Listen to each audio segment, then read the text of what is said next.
Hello students, हम start करते हैं अपना नेक्स्ट चैप्टर है हमारा डायरेक्टिंग। सबसे पहले बच्चों समझते हैं डायरेक्टिंग मतलब क्या होता है। ठीक है, directing functions of management is concerned with instructing, guiding, inspiring and motivating the employees in the organisation so that their efforts result in achievement of organisational गोल।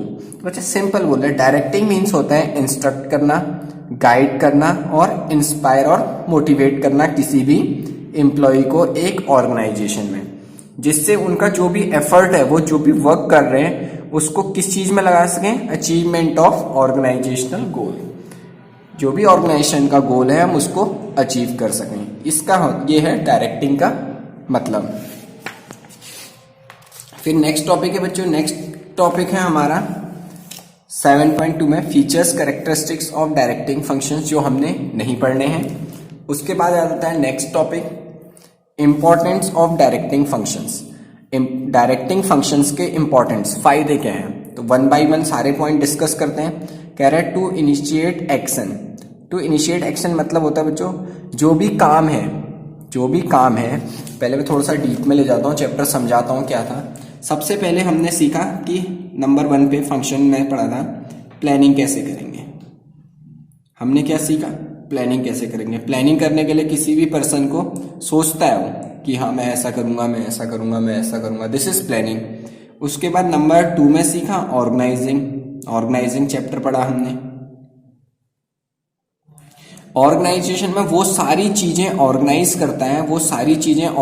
करता है जिसकी हमें हेल्प है अपने बिजनेस को करने में, ऑर्गेनाइजिंग हो गया।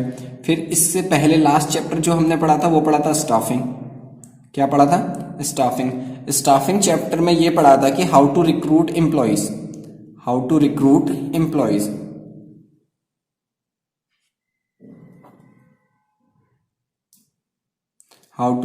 एम्प्लॉयज। किसी भी एम्प्लॉय को जॉब में कैसे रखें। अब बच्चों नेक्स्ट टॉपिक है इसी कंटेक्स्ट में डायरेक्टिंग। क्या है, डायरेक्टिंग। अब जो हमने स्टेप नंबर 3 में थर्ड जो लास्ट चैप्टर पढ़ा है स्टाफिंग वाला, वहां पे सीखा कि हमने जो भी एम्प्लॉयज हैं उनको जॉब में रख दिया है। उनको क्या कर दिया, इन लोगों को एम्प्लॉयज में जॉब में रख दिया है। अब क्या बच्चों जॉब में रख के ही काम खत्म हो जाएगा, नहीं। अब डायरेक्टिंग फंक्शन कहता है कि इनको क्या करो, इंस्ट्रक्शन दो कि आप ऐसे काम करोगे, ऐसे करोगे, इनको गाइड करो, ठीक है, इनको मोटिवेट करो। ये सब कौन सा चैप्टर सिखाएगा हमें, डायरेक्टिंग चैप्टर। अब जैसे ही हमने इनको जॉब में रखा तो मैं इनसे क्या करूंगा, काम शुरू करवाऊंगा। क्या करवाऊंगा, काम शुरू करवाऊंगा। इसी तरीके से अब जब इन एम्प्लॉयज को जॉब में रख लिया है, तो डायरेक्टिंग का यही वर्क होता है कि एम्प्लॉय को इंस्ट्रक्ट करना कि आपने ऐसे काम करना है, सुपरवाइज करना, गाइड करना, चेक करना, इनको मोटिवेट करना, यही काम है डायरेक्टिंग। बच्चों इनको हमने जॉब में रख लिया तो पहला पॉइंट कह रहा है इंपॉर्टेंस में टू इनिशिएट एक्शन मतलब कोई भी काम को शुरू कर दो। अब आपने इनको जॉब में रख लिया तो अब इनसे आपने क्या करना है, वर्क स्टार्ट करवाओगे। इनसे क्या स्टार्ट कराओगे, वर्क स्टार्ट करवाओगे। वही फर्स्ट पॉइंट भी बोल रहा है, to initiate action the employees in this organisation start working only when they get instruction. कह रहे हैं जो भी एम्प्लॉय हैं ऑर्गेनाइजेशन में वो काम करना तभी शुरू करेंगे जब उनको इंस्ट्रक्शन मिलेगा and direction from their superiors. जब उनके सुपीरियर कहेंगे काम शुरू करो, वो तभी काम करेंगे। नेक्स्ट पॉइंट बोल रहा है बच्चों टू इंटीग्रेट एम्प्लॉयज एफर्ट्स। एक ऑर्गेनाइजेशन में बच्चों बहुत सारे लोग होते हैं तो वो डिफरेंट वर्क करते हैं। तो कह रहा हूं उन सबके वर्क को, एफर्ट को क्या करो, इंटीग्रेट मतलब होता है इकट्ठा करना, कलेक्ट करना। जब आप सभी लोगों के एम्प्लॉय का वर्क, ये कुछ काम कर रहे होंगे, ये कुछ काम कर रहे होंगे, ये कुछ काम कर रहे होंगे, इन सभी लोगों का वर्क को एक डायरेक्शन में लगा दोगे, एक डायरेक्शन में, तो जो भी गोल होगा वो जल्दी अचीव होगा। वो गोल क्या होगा, जो जल्दी अचीव होगा। थर्ड पॉइंट बोल रहा है means of motivation. Directing function का इंपॉर्टेंस में तीसरा पॉइंट है मीन्स ऑफ मोटिवेशन। आपने अपने एम्प्लॉय को टाइम टू टाइम मोटिवेट करना पड़ेगा। Directing function does not mean giving order only. देखो साफ साफ कह रहा है, डायरेक्टिंग फंक्शन का ये मतलब नहीं कि सिर्फ ऑर्डर दो, बट थ्रू डायरेक्शन के through and instruction the superior try to motivate the employees. और सुपीरियर क्या ट्राई करता है, कि वो एम्प्लॉयज को टाइम टू टाइम मोटिवेट कर सके, to perform to their best ability, जिससे वो अपना बेस्ट एबिलिटी से वर्क कर सके। फिर बोला है bring stability and balance in the organisation. Fourth point क्या समझा रहा है देखते हैं। The directing function try to create balance in the organisation. बोला डायरेक्टिंग फंक्शन कोशिश करता है कि ऑर्गेनाइजेशन में बैलेंस बने। Generally when the employees are working at different level, जब कोई एम्प्लॉय डिफरेंट लेवल में काम करते हैं तो वो सोचते हैं कि मैनेजर कुछ काम नहीं कर रहा, मैनेजर सोचते हैं कि वर्कर कोई काम नहीं करता। तो जो डायरेक्टिंग फंक्शन है वो हेल्प करता है बैलेंस करने में। क्या करता है? हेल्प करता है balance. Generally when the employees are working at different level they develop different attitude. सबका एटीट्यूड क्या जो बोला different and the balance between their attitude is made by directing function. और उनके एटीट्यूड में बैलेंस लाना किसका काम होता है? कह रहे हैं डायरेक्टिंग फंक्शन का। फिफ्थ पॉइंट है बच्चों, टू फैसिलिटेट चेंजेस।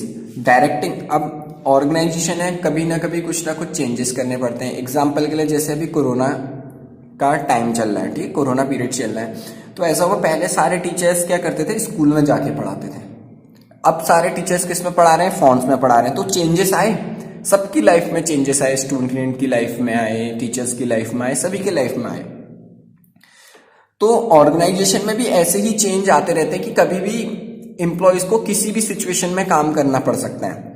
तो डायरेक्टिंग फंक्शंस हेल्प करता है जो भी चेंजेस हैं उनको फैसिलिटेट करने में। वो एम्प्लॉयज को समझाते हैं कि आप इस तरीके से काम करिए, ये इस टाइप से कीजिए, जिससे जो भी चेंजेस हैं वो जल्दी से जल्दी एम्प्लॉयज अडेप्ट कर सकें। समझते हैं, देखिए पॉइंट में क्या लिखा है। Generally the employees hesitates in expecting the changes. बोला जो भी एम्प्लॉय होते हैं वो हेजिटेट करते हैं कोई भी चेंजेस आने से। सब सोचते हैं जैसा चल रहा है वैसे ही चलते रहे, बट देखो कोविड के आने से जैसा चल रहा है वैसा चला तो नहीं, सिचुएशन बदलती है। तो यही चीज ऑर्गेनाइजेशन में भी होती है, बट थ्रू डायरेक्टिंग फंक्शन। बोला लेकिन डायरेक्टिंग फंक्शन के through the changes can be implemented more easily. Directing function से जो भी सुपीरियर है वो एम्प्लॉय को समझाएंगे कि आप ऐसे काम कीजिए, आप ऐसे काम कीजिए। तो कह रहा है वो जो चेंजेस हैं इम्प्लीमेंट कर सकते हैं हम easily. As while giving direction the superior guide the subordinate. देखो वही लिखा है, सुपीरियर क्या करता है? गाइड करता है subordinate that the changes are better for them also. Changes क्या उनके लिए भी बेटर है। तो बच्चों ये थे important 5 point. To initiate action, to integrate employ efforts, means of motivation, bring stability and balance in the organisation और to facilitate changes. Next heading है बच्चों, नेक्स्ट हेडिंग है element of directing.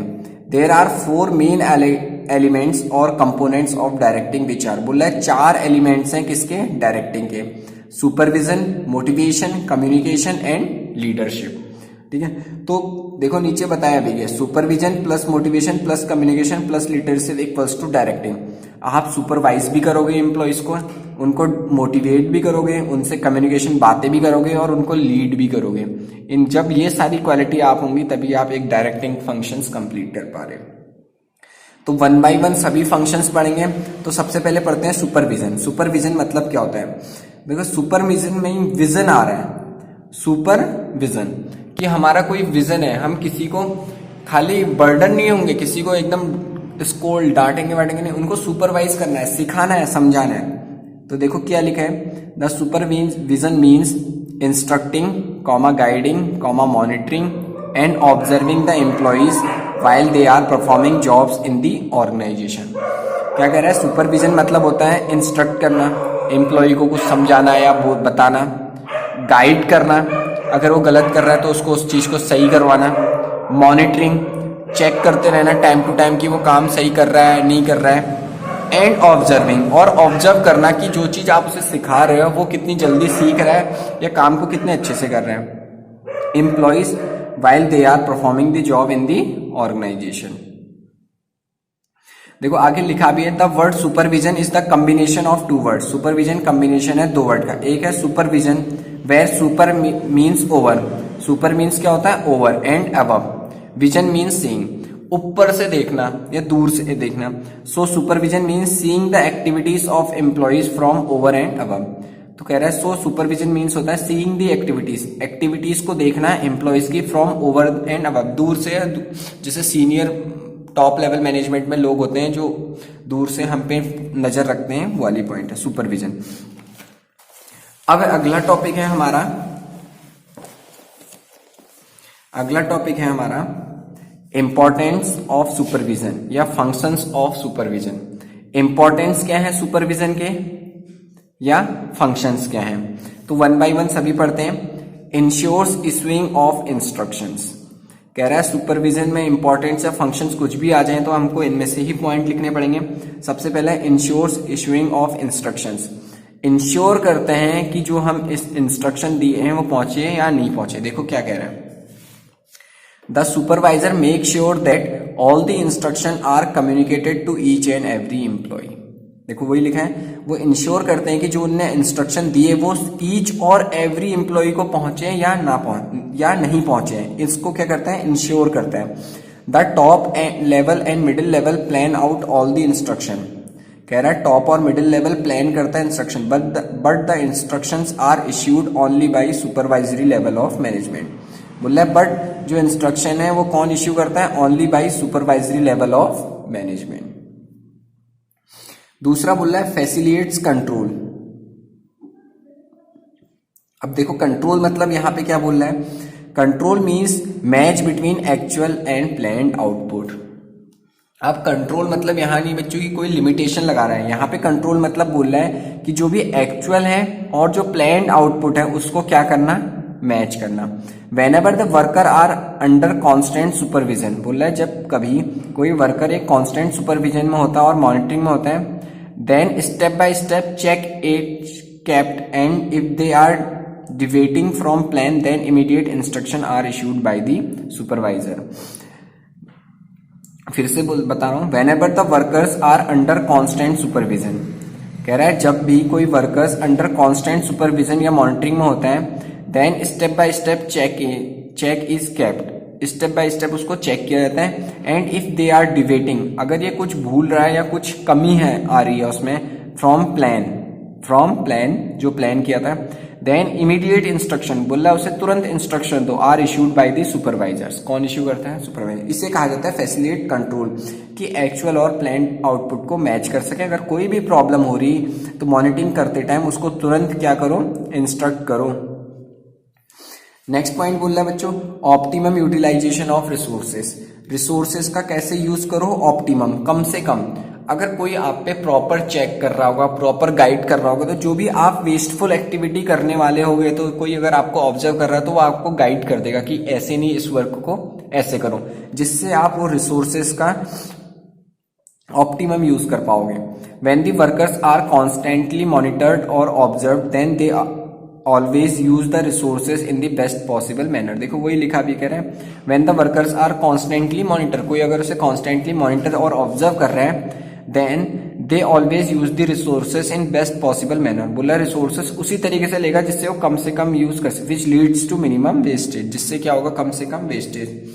Next point बोल रहा बच्चों discipline. Next point क्या है, discipline. The strict supervision and guidance of supervisor encourage the employees and worker to be more disciplined in their activities।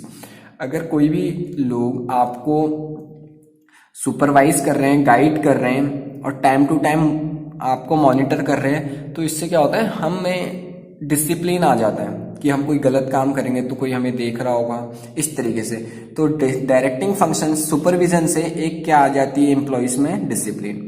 Feedback, जो feedback सबसे important है। देखो क्या कह रहे हैं, the supervisors are directly dealings with the subordinate, कह रहा है सुपरवाइजर डायरेक्टली किससे डील करता है, सबऑर्डिनेट से। So they are the best person to give feedbacks of subordinates. बोला तो जो सुपरवाइजर्स होते हैं वो बेस्ट पर्सन होते हैं जो फीडबैक दे सकें सबऑर्डिनेट्स के। They give the report regarding the working of every workers which become the base for the performance appraisal for the employee. जो सुपरवाइजर होते हैं बच्चों, वो कह रहा है वो एम्प्लॉयज को, वर्कर्स को एकदम पास से काम करते हुए देखते हैं और वही रिपोर्ट तैयार करते हैं कि कौन सा पर्सन कैसी परफॉर्मेंस कर रहा है। ठीक है, फीडबैक मतलब समझ में आ गया। जो भी सबऑर्डिनेट्स हैं वो कैसा काम कर रहे हैं, क्या कर रहे हैं, वो कौन चेक करेगा, सुपरवाइजर, और सुपरवाइजर फिर उसे ऊपर अपने मैनेजर से ऑफिसर्स को सेंड कर देगा। इम्प्रूव्स कम्युनिकेशन, कह रहा है क्या होता है, improves communication. Supervisor issue instructions and order to all the subordinates. कह रहा है सुपरवाइजर इंस्ट्रक्शन इश्यू करता है और कोई भी ऑर्डर इश्यू करता है किनको, सबॉर्डिनेट्स को। And make sure all these instruction and orders are clear to all the members. और ये भी मेक श्योर करता है कि जो भी वो इंस्ट्रक्शन या ऑर्डर दे रहा है वो सभी को समझ में आए या नहीं आए। कम्युनिकेशन मतलब बच्चों यही होता है कि आप किस तरीके से बच्चों को कोई चीज समझा रहे हैं, ठीक है। जितने अच्छे से उन लोगों को वो चीज समझ में आ जाएगी तो आपका कम्युनिकेशन अच्छा है, और आप अगर नहीं समझा पाए तो आपका कम्युनिकेशन बेकार है। तो डायरेक्ट सुपरविजन से कह रहा है कि इंप्रूव्स क्या होता है, कम्युनिकेशन। नेक्स्ट है बच्चों इंप्रूव्स मोटिवेशन। क्या इंप्रूव होता है, कह रहा है सुपरविजन से, motivation. The relationship with the supervisor is a very good incentive to improve the motivation level of the employee. कह रहा है सुपरवाइजर से एक अच्छे रिलेशन बनाना इंप्रूव करता है किसी भी एम्प्लॉय के मोटिवेशन को। फिर बोल रहा है मेंटेन ग्रुप यूनिटी। क्या मेंटेन करते हैं, ग्रुप। कुछ वर्क ऐसे होते हैं बच्चों जो ग्रुप में करने पड़ते होंगे, तो सुपरविजन के थ्रू उन ग्रुप में क्या होती है, यूनिटी बने रहती है। Supervisors place a key role in maintaining group unity among the workers working under him. He maintain harmony and workers by solving their disputes. Supervisors कुछ ग्रुप ऑफ पीपल्स को क्या करते हैं, सुपरवाइज करते हैं। तो वो ध्यान रखते हैं कि जो भी एम्प्लॉई उनके वर्कर्स उनके अंदर हैं सबऑर्डिनेट, उनमें से किसी के बीच में कोई प्रॉब्लम या डिस्प्यूट ना आए, कन्फ्लिक्ट ना हो। अगर ऐसा कुछ होता है तो तुरंत उन कन्फ्लिक्ट को क्या करते हैं, सॉल्व कर दें। क्या कर दें, सॉल्व कर दें। नेक्स्ट पॉइंट है बच्चों motivations, will to work. Motivations मतलब किसी को, मोटिवेशन से आप सब लोग फेमिलियर हो, समझते हैं क्या कह रहे हैं। Motivation can be defined as stimulating, inspiring and inducing the employees to perform to their best capacity. Motivation मतलब किसी भी पर्सन से वो बेस्ट चीज निकलवाना उसके अंदर से। मोटिवेशन मतलब किसी भी पर्सन से कोई ऐसी बेस्ट चीज निकलवाना उसके अंदर से जो वो हेजिटेट कर रहा है। कैसे निकलवा सकते हैं, स्टिमुलेटिंग। स्टिमुलेटिंग मतलब उसका माइंड सेट ही चेंज कर दो, वो जो सोच रहा है वो नेगेटिव सोच रहा है तो उसको पॉजिटिव कर दो। इंस्पायरिंग, उसको इंस्पायर करो कि हाँ आप ये चीज कर सकते हो, कर सकते हो। एंड इंड्यूसिंग द एम्प्लॉयज, और क्या करो, एम्प्लॉय को इंड्यूसिंग करो to perform their best capacity, जिससे वो अपनी बेस्ट कैपेसिटी से परफॉर्म कर सकता है। अब बच्चों फिर बोल रहा है few inter related terms. Motivation में कुछ इंटर रिलेटेड टर्म्स हैं, समझते हैं इन सब सारे टर्म्स का मतलब क्या हो रहा है। सबसे पहले बच्चों मोटिव, मोटिवेशन एंड मोटिवेटर्स। तीन लोग हैं, एक है मोटिव, एक है मोटिवेशन और एक है मोटिवेटर्स। तो इसको समझते हैं, क्या कह रहे हैं, motive. A motive is an inner state और desire which energise an individual to move और to behave towards achievement of goal. कह रहा है मोटिव एक इनर स्टेट और डिजायर है। मोटिव मतलब किसी भी पर्सन के जो इनर स्टेट और डिजायर है, विच एनर्जाइज, जो एनर्जी प्रोवाइड करता है किसी भी इंडिविजुअल को टू मूव और to behave towards achievement of goal. किसके लिए, टू मूव, कहीं मूव करने के लिए, और to behave towards achievement of goal, और किस चीज को बिहेव करने के लिए, टूवर्ड्स अचीवमेंट ऑफ गोल, कोई भी गोल को अचीव करे जो उसके अंदर से फीलिंग आए। मोटिव मतलब अंदर से फीलिंग आना। Motive arises out of needs of an individual. Motive कहां से अराइज करता है, किसी भी इंडिविजुअल की जो भी नीड होती है। अब मोटिवेशन समझते हैं। मोटिव तो समझ में आ गया, किसी भी पर्सन की inner desire. It is a process of inducing people to perform to their best ability to accomplish the goal. Motivation मतलब किसी पर्सन को हम इंड्यूस करेंगे, उसको बार बार कोई चीज बोलेंगे कि वो परफॉर्म करे to their best ability to accomplish the goal. फिर है motivators. Motivators are the incentives और technique use to motivate the people in an organisation. कह रहा है मोटिवेटर्स ऐसे इंसेंटिव या टेक्निक हैं जिसको यूज करके हम मोटिवेट कर सकते हैं पीपल्स को किसी भी ऑर्गेनाइजेशन में। Common motivator use by the manager are increment. तो जो भी ऑर्गेनाइजेशन है क्या तरीका यूज करती है किसी भी एम्प्लॉय को मोटिवेट करने की, तो मोटिवेटर्स क्या करते हैं, इंक्रीमेंट देते हैं, bonus, promotion, recognition, respect, etcetera etcetera, ये सारी चीजें होती हैं। तो क्या टर्म्स है? मोटिव, जो इनर डिजायर, मोटिवेशन, किसी को समझाना। मोटिवेटर्स कोई टेक्निक होती है, इसमें हम ना बोलते हैं ना कुछ करते हैं, उनसे बोलते हैं हम आपकी सैलरी इंक्रीज कर देंगे, आपको बोनस देंगे, आपको प्रमोशन देंगे, जिससे पर्सन खुद ही खुद चीजें करने लग जाता है। तो बच्चों ये कुछ इंटरलेटेड टर्म थे। नेक्स्ट के टॉपिक्स हम नेक्स्ट वीडियो में समझेंगे। तब तक के लिए थैंक यू।